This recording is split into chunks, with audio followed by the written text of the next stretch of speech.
Now let's talk about your embouchure. Embouchure is a fancy French word for how your mouth works and is shaped to control this instrument.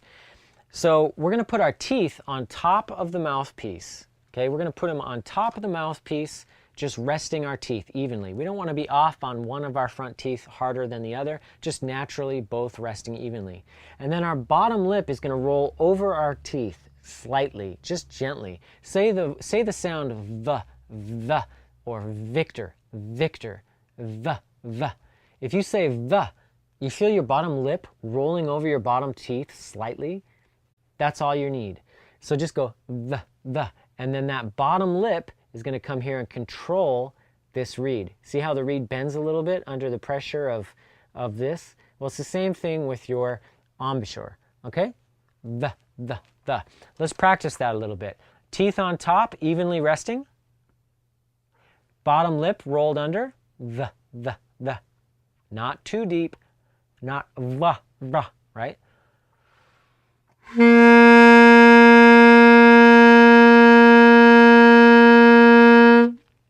There you go. That's how you want to shape your embouchure. And you want to make sure that the corners are gently squeezing in like this. We don't want to bite with our embouchure. We want to just squeeze in slightly. Corners in, cheeks flat. We don't want them puffed all the time.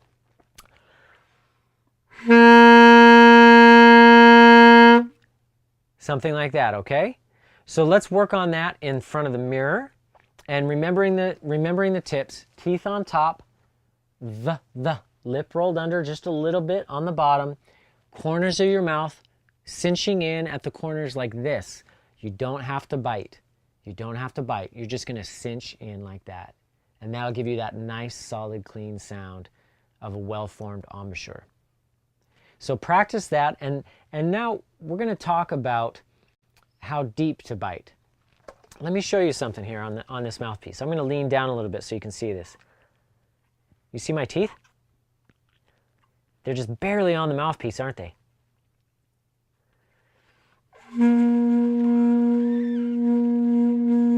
I'm getting a sound, but it's really dull and like muted and wimpy. Why do you think that is? Well, I'll tell you. If I barely have any of the mouthpiece in my mouth, I'm just clamping that off, and that reed has almost nothing to vibrate. We want this thing to vibrate. That's where the sound comes from, okay? So we need a deeper bite. We got to take a deeper bite so that we can actually allow some good reed here to vibrate. So now I'm going to go deeper in on the mouthpiece. You ready? Watch where I'm at now. I started here too shallow. I'm going to go really deep. Like that. Look what I got. See that?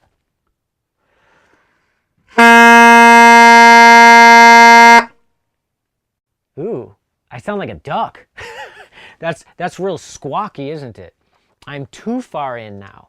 If I go too deep in with my bite, I'm not even controlling this reed anymore. This reed's just it's just flailing with the air. There's no control, there's no focus of the sound. This reed is over buzzing, right? So we're gonna slide back. Slide back. Ah, now that's better.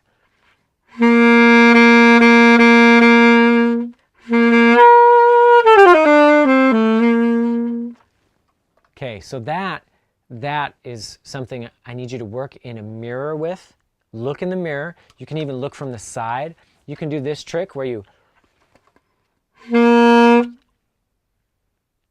freeze and you feel where your teeth are on it. Feel the front of your teeth and get a sense of where you're biting. And just make sure you're not too deep or not too shallow as you're taking your bite of the mouthpiece. Okay? So those are some tips to get a good focused sound on your saxophone. Give those a try. Work in a mirror. Practice your long tones with these techniques. And when you're starting out, go ahead and honk if you have to, right? Make those sounds and just practice that, getting a good sound that you like hearing. Okay? We're going to move on to the next technique.